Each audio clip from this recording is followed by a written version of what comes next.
Bismillahirrahmanirrahim. Rabbi shrah li sadri wa yassir li amri wahlul 'uqdatam min lisani yafqahu qawli. Hai, apa kabar anak soleh dan soleha? Adik-adik semua penggalang kelas 5 maupun kelas 6 di rumah. Apa kabar juga untuk ayah dan bundanya? Insya Allah semuanya masih tetap semangat dan sehat dalam mendampingi putra-putri di rumah ya ayah dan bunda, dalam belajar adik-adik semua di rumah. Alhamdulillah, puji syukur kehadirat Allah. Hari ini kita bertemu lagi dengan Kak Eni di hari Rabu, saatnya belajar pramuka dulu. Hari ini ada yang berbeda loh teman-teman. Jadi stay tune ya. Hari ini Kak Eni akan ditemani oleh seseorang. Siapa ya? Nah, penasaran kan? Kak Eni akan kembali setelah satu ini ya.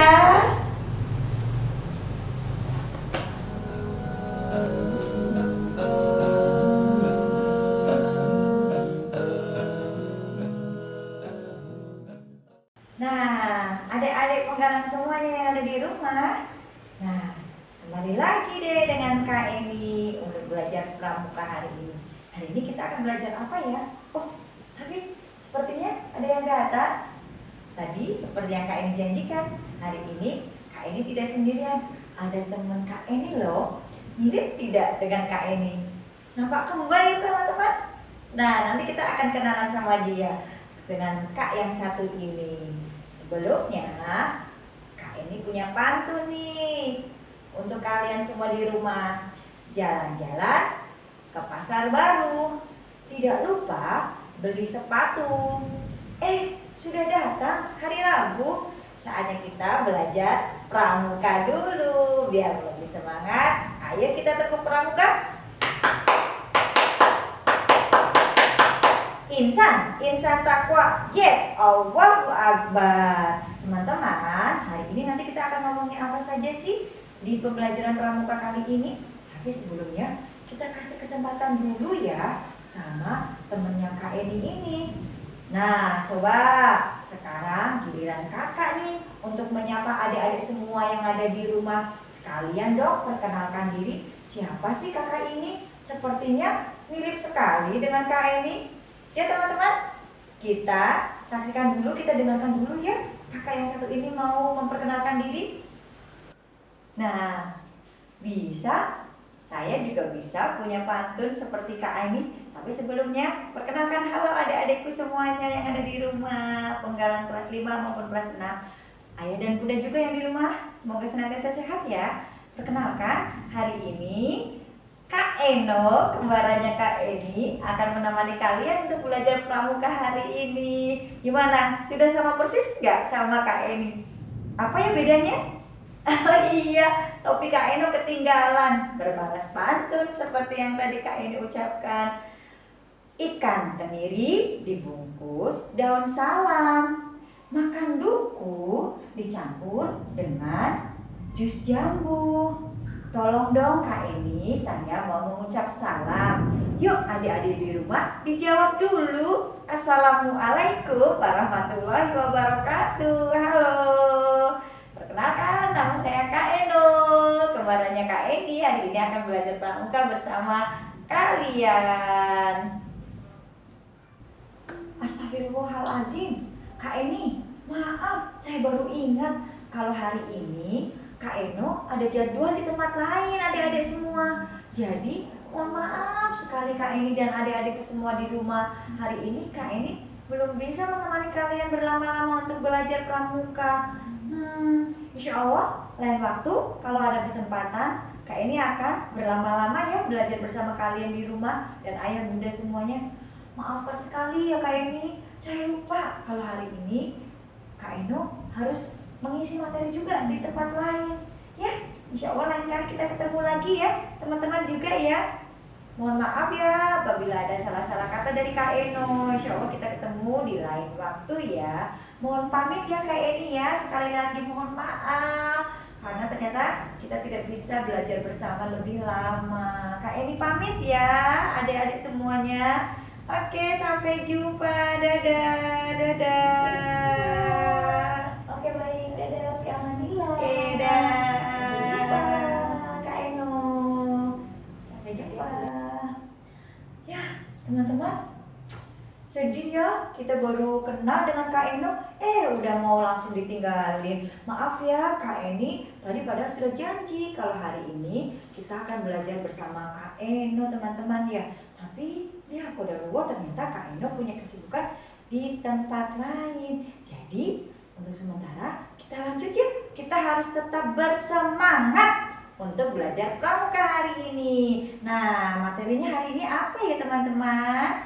Tetap fokus, tidak boleh bersedih, kan masih tetap ada Kak Eni ya kan? Kita lanjut ya, hari ini teman-teman kita akan belajar tentang pentingnya kemandirian dan sifat percaya diri. Mengapa penting sih kita belajar dan mengikuti kegiatan pramuka? Memang ada ya hubungannya mengikuti pramukaan dengan sifat mandiri dan percaya diri.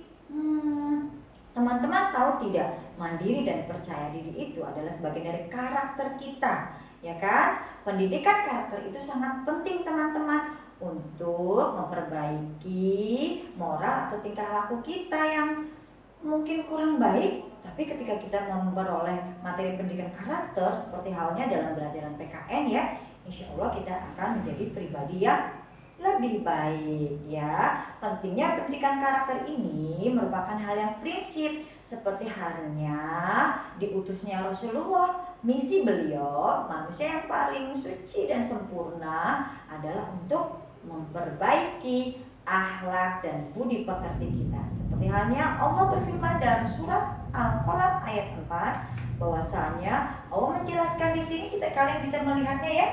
Dan sesungguhnya kamu benar-benar berbudi pekerti yang agung. Nah, terus hubungannya dengan belajar pramuka apa ya teman-teman? Gerakan pramuka menjadi salah satu pembentukan karakter teman-teman. Melalui kegiatan pramuka kita akan ditempa untuk senantiasa bersikap tangguh, nasionalisme yang baik, cinta kepada Tuhan dan cinta kepada sesama, mengajarkan tentang gotong royong, kepedulian satu dengan yang lain, dan tidak kalah pentingnya adalah mengajarkan sikap disiplin, mandiri, dan tentunya percaya diri untuk bisa menyesuaikan kehidupan dengan lingkungan dan sosial. Nah, insya Allah tadi ya kita sudah bahas hubungan dari kegiatan kepramukaan dengan karakter yang akan kita bentuk. Selanjutnya kita langsung ke materi hari ini. Apa sih itu mandiri? Kalau kata anak usia ini, mandi sendiri. Nah, ayo kita lihat pengertiannya lebih lengkap. Pengertian dari kata mandiri atau kemandirian adalah suatu keadaan di mana kita sebagai seorang individu memiliki rasa ketidaktergantungan dengan orang lain. Berarti kita mampu mengerjakan segala sesuatunya dengan diri sendiri, percaya dan berani akan kemampuan untuk melakukan sesuatu, serta tentunya diikuti dengan rasa tanggung jawab ya. Karena itu insya Allah sebagai generasi bangsa yang baik, kita harus menjadi anak yang mandiri dan bertanggung jawab. Bentuk-bentuk dengan kemandirian itu sendiri seperti apa ya adik-adikku? Nah, bentuk dari kemandirian itu sendiri ada kemandirian emosional, kemandirian tingkah laku, dan kemandirian nilai. Kemandirian emosional namanya dia emosional, emosi yang berhubungan dengan aspek hati, rasa, ya kan? Seperti halnya ikatan, perubahan kedekatan hubungan kita, baik secara individu dengan individu, individu dengan orang lain ataupun kelompok. Contohnya hubungan kedekatan kalian dengan orang tua, ayah dan bunda, dan guru dan murid-muridnya. Itu adalah hubungan emosional, kedekatan. Itu kemandirian emosional. Dan ada juga kemandirian tingkah laku, yakni maksudnya adalah kita harus bisa membuat keputusan-keputusan tanpa bergantung pada orang lain dan melakukannya dengan penuh tanggung jawab. Ketika kita melakukan suatu tindakan, kita harus sudah berpikir apa dampak atau akibat dari apa yang akan kita lakukan ya teman-teman. Tidak boleh egois hanya mementingkan diri sendiri. Yang ketiga, kemandirian nilai. Maksudnya yaitu mampu memahami memaknai seperangkat prinsip tentang hal yang benar maupun yang salah, tentang apa yang penting dan apa yang tidak penting. Seorang anak yang sudah mandiri, seorang individu yang sudah mandiri, seyogyanya sudah bisa memilah-milah teman-teman, mana yang baik, mana yang tidak, mana yang penting dan mana yang tidak. Kalau yang tidak penting, mending ditinggalkan ya teman-teman. Kita isi dengan kegiatan lain yang lebih produktif dan positif. Itu adalah kemandirian nilai.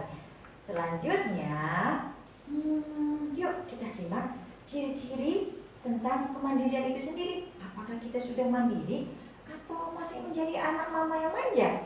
Insya Allah adik-adikku semua penggalang kelas 5 maupun kelas 6 semuanya sudah mandiri ya.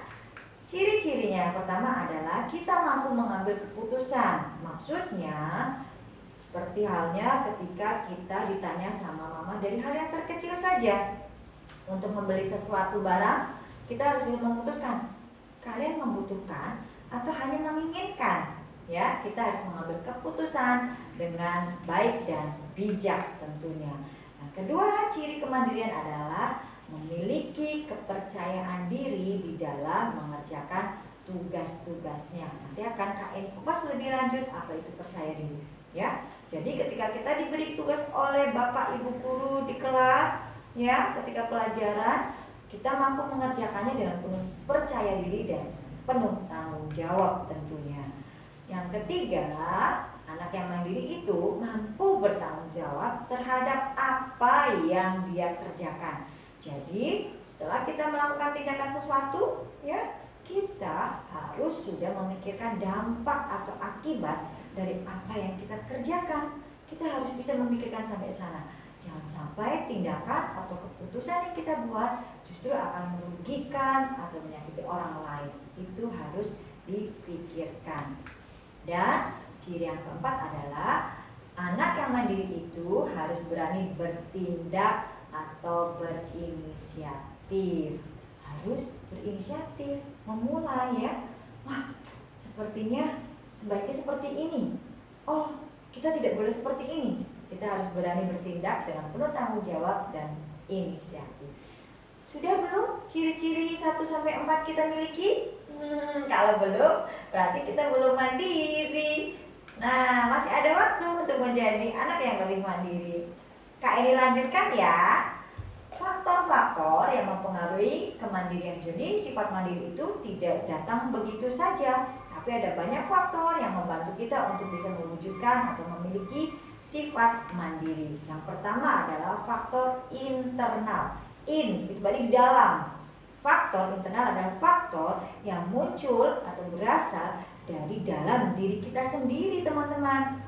Dari hati kita sendiri, dari jiwa kita sendiri. Itu internal, tidak datang dari luar. Apa saja sih faktor internal itu? Faktor internal meliputi emosi, seperti tadi ya, kemandirian emosional yang berhubungan dengan perasaan, kedekatan. Sudah belum kita menata emosi kita ya terhadap sesuatu ya, terhadap memperlakukan orang lain baik dengan keluarga maupun dengan teman ataupun lingkungan. Kita harus melihat bagaimana perlakuan kita terhadap orang lain yang berhubungan dengan rasa, perasaan dan kedekatan. Dan intelektual itu faktor yang datang dari diri kita sendiri. Faktor intelektual adalah aspek intelek atau intelektual adalah suatu aspek kemampuan anak dalam mengamati maupun melihat hubungan dan memecahkan masalah sederhana, sehingga nantinya kita lebih terlatih dalam memecahkan masalah yang lebih rumit. Kita harus bisa mencari sudut pandangnya. Oh, seperti ini. Kalau ada masalah seperti ini, tidak boleh tergesa-gesa memutuskan suatu. Tapi tadi seperti yang Kak ini sampaikan, harus dipertimbangkan dengan penuh tanggung jawab. Itu tadi faktor internal yang berhubungan dengan diri kita sendiri. Yang kedua, faktor yang mempengaruhi kemandirian adalah faktor eksternal. Kebalikannya, faktor eksternal adalah faktor atau sesuatu yang berasal dari luar diri kita sendiri. Lingkungan mungkin ya teman-teman. Nah, meliputi apa saja nih faktor eksternal? 1. pola asuh dari ayah dan bunda. Wah, ternyata ayah bunda di sini juga disebutkan ya. Tidak hanya datang dari kemampuan anak sendiri ternyata ayah bunda, tapi kemandirian juga dilatih dengan pola asuh kita sebagai orang tua. Bagaimana kita menerapkan sikap mandiri di rumah sejak dini itu lebih baik. Contoh konkretnya yang sederhana saja. Misalkan sebagian dari kita di rumah biasa dilayani oleh asisten rumah tangga atau mbak ya, tapi selama itu kita bisa melakukannya sendiri, lebih baik kita bisa mengerjakannya sendiri tanpa meminta bantuan kepada mbak ataupun teteh yang ada di rumah kita ya. Pola asuh orang tua. Yang kedua adalah stimulasi atau latihan ya, rangsangan latihan kita untuk membiasakan diri senantiasa bersifat mandiri dalam sekecil apapun ya. Mengambil makan sendiri, jangan seperti anak kecil yang tidak akan makan kalau nggak disuapin, tidak akan mengambil minum kalau tidak diambilkan. Nah, berarti itu belum mandiri. Tapi kita sebagai orang tua juga harus memberi stimulasi atau latihan ya adik-adikku. Dan yang terakhir adalah faktor lingkungan rumah, lingkungan sekitar, dan lingkungan sekolah tentunya nanti juga mempengaruhi dari kemandirian yang akan kita dapat. Intinya seseorang dikatakan mandiri karena kita mampu mengerjakan segala sesuatu dari hal yang kecil ya maupun yang besar tanpa bergantung kepada orang lain, termasuk juga orang tua ya adik-adik ya. Bisa ya insya Allah ya, dari yang kecil saja yang mulainya. Misalkan tadi mengambil makanan sendiri ya, merapikan tempat tidur sendiri ya, mengumpulkan tugas atau mengerjakan tugas dengan keputusan sendiri, tetapi tentu saja dengan keputusan yang bertanggung jawab, tidak asal-asalan ya adik-adikku. Kita lanjut ya. Nah, apa sih itu percaya diri? Masih ada hubungannya dengan mandiri. Seperti tadi, karakter yang akan terbentuk dalam pembelajaran pramukaan diharapkan juga kita mampu menumbuhkan sifat percaya diri. Atau kalau kalian sering menyebutnya dengan PD, percaya diri. Kalau dalam bahasa Inggrisnya self confidence, ya. Percaya diri atau self confidence adalah kepercayaan dan keyakinan akan kemampuan diri kita sendiri, teman-teman. Bersikap optimis, objektif, dan bertanggung jawab, dan juga rasional dan realistis ya untuk menyelesaikan dan menanggulangi suatu masalah dengan situasi terbaik. Oke teman-teman, jadi intinya percaya diri adalah kepercayaan dan keyakinan akan kemampuan diri kita sendiri. Yakin dan percaya bahwa kita bisa ya. Ciri-ciri percaya diri yang pertama, sudah belum ya kita percaya diri? Yang pertama adalah keyakinan akan kemampuan diri. Seperti yang tadi Kak Aing sampaikan, kita harus yakin pada kemampuan diri kita sendiri ya, tidak bergantung pada orang lain. Bukan berarti kita menyepelekan fungsi orang tua ataupun teman, tidak. Tetapi yakin akan kemampuan kita adalah bagian dari ciri-ciri percaya diri dengan penuh tanggung jawab dan dengan pemikiran yang bijak tentunya ya teman-teman ya. Yang kedua adalah optimis, selalu berprasangka positif terhadap segala sesuatu yang menimpa kita ataupun yang terjadi. Optimis, yakin bahwasanya semuanya akan baik, memandang segala sesuatu dengan pikiran yang positif. Ciri yang ketiga adalah objektif. Maksudnya apa ya, Miss? Maksudnya apa ya, Kak Eni? Maksudnya bersikap objektif adalah ketika kita menghadapi suatu permasalahan yang ada, kita mampu memandang dari sudut pandang yang objektif atau dari sudut pandang orang lain, tidak egois dari kepentingan diri sendiri, tapi kita harus menempatkan suatu masalah dari sudut pandang yang sebenarnya ya, mempertimbangkan kepentingan orang lain, tetap memperhatikan akibat dari apa yang kita lakukan untuk orang lain, adalah bersikap objektif, tidak egois. Yang keempat adalah tentu saja bertanggung jawab. Karena percaya diri maupun kemandirian bukan berarti kita menonjolkan diri sendiri, melupakan peran orang lain yang ada di sekitar kita, Tapi segala sesuatu yang kita putuskan, kita lakukan harus tetap dapat dipertanggungjawabkan. Wah, sudah belum adik-adikku semua di rumah bertanggung jawab atas segala sesuatu yang kalian lakukan? Insya Allah sudah ya teman-teman ya. Nah, adik-adikku semua, manfaat dari sikap percaya diri ini sendiri adalah yang satu, kita akan berani mencoba melakukan hal-hal yang baru. Tentunya hal-hal yang positif ya. Kita akan tertantang nih. Wah, kemarin sudah berhasil memecahkan soal matematika yang ini nih. Aku mau coba soal yang lainnya. Kemarin aku berhasil menemukan cara membuat sesuatu. Hari ini aku mau mencoba membuat sesuatu yang baru. Nah, tentu saja yang berpositif dan bermanfaat ya dariku ya. Itu manfaat percaya diri. Yang kedua, tidak takut menghadapi kegagalan.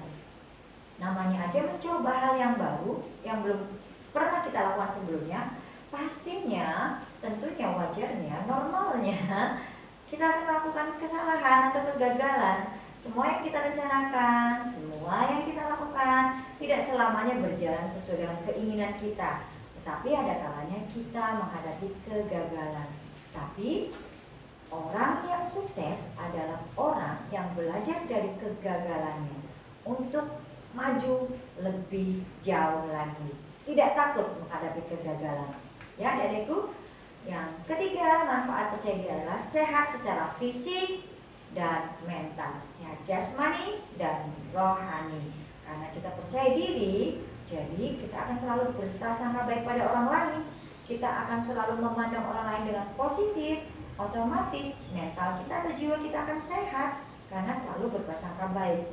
Kalau jiwa kita sehat, tentu saja badan kita juga ikut sehat, insya Allah ya. Yang selanjutnya yaitu yakin atas pilihannya. Yakin atas pilihan kita sendiri. Apa yang sudah kita putuskan, kita harus yakin dan kita harus bisa mempertanggungjawabkannya. Manfaat selanjutnya adalah menghilangkan rasa takut. Kita sudah mencoba ya. Kita tidak lagi takut untuk menghadapi kegagalan ataupun kekalahan. Kalau sudah merasa optimis seperti itu, pasti fisik dan mental kita akan sehat ya. Karena kita sudah yakin dengan apa yang kita lakukan dan apa yang kita putuskan. Nah, kalau sudah semua kita lakukan, pasti kita akan hilang rasa takut. Takut untuk gagal, takut untuk tidak mencoba hal yang baru, takut untuk melakukan hal-hal yang belum kita lakukan, akan hilang rasa takut ya. Dan manfaat yang terakhir adalah berani mengakui kesalahan. Kalau umumnya kita berani mengaku benar, tapi kalau jarang sekali, berat sekali untuk mengakui kesalahan. Dan pribadi yang percaya diri, yang bertanggung jawab dan mandiri, harus berani mengakui kesalahannya, meskipun dengan konsekuensi yang akan ditanggung, tapi kita harus berani. Oke teman-teman, insya Allah. Nah, sepertinya sudah di penghujung dari slide kita hari ini teman-teman. Tidak terasa ya, apa sih yang akan kita lakukan hari ini setelah menyaksikan slide ini? Oke, tugas kalian hari ini setelah tadi mendengarkan ciri-cirinya, manfaatnya, dan satu lagi pengertiannya, tugasnya adalah yang belum Kak ini tunjukkan tadi di slide adalah contoh atau kegiatan real, nyata yang bisa kalian wujudkan, kalian contohkan dalam kehidupan sehari-hari. Tuliskan di kertas atau di buku pramuka kalian 5 contoh sikap perilaku yang mencerminkan kemandirian di rumah ya, dan 5 sikap yang mencerminkan tentang percaya diri. Tadi ada sebagian yang sudah Kak ini sebutkan. Contoh mandiri di rumah, contoh kecilnya seperti apa. Contoh percaya diri dalam kehidupan sehari-hari, boleh di rumah, boleh di sekolah deh, biar lebih banyak ya. Contoh percaya diri seperti apa? Tentunya dalam hal-hal yang positif ya. Jangan percaya diri dalam hal yang tidak baik, itu bukan contoh yang baik. Paham ya? Tulis 5, masing-masing 5 dan kirim ke kakak pembinanya masing-masing. Oh iya, mungkin ini pertemuan terakhir di semester ini ya. Karena esok atau pekan depan kalian bersiap untuk mengikuti PAS praktek. kepramukaan. Persiapkan, kita mulai praktekkan nih materi hari ini ya. Persiapkan sikap percaya diri kalian, tunjukkan dirimu, tunjukkan aksimu untuk menghafalkan dasar Dharma. Materi ini sekaligus sebagai bahan ujian PAS praktek kepramukaan. Harus percaya diri nih kalau yang seperti ini ya. Harus lantang hafal tentang dasar Dharma. Mungkin itu saja materi yang dapat Kak Eni sampaikan hari ini. Terima kasih adik-adikku semua. Alhamdulillah. Mohon maaf apabila ada kesalahan dan salah-salah kata. Salam juga tadi dari Kak Eno ya. Kapan-kapan kita ketemu lagi. Nah, silahkan kalian untuk melanjutkan kegiatan di rumah. Tetap jaga kesehatan, tetap berprasangka baik ya. Dan semoga Allah mudahkan hari ini. Sampai jumpa. Salam Pramuka. Assalamualaikum warahmatullahi wabarakatuh.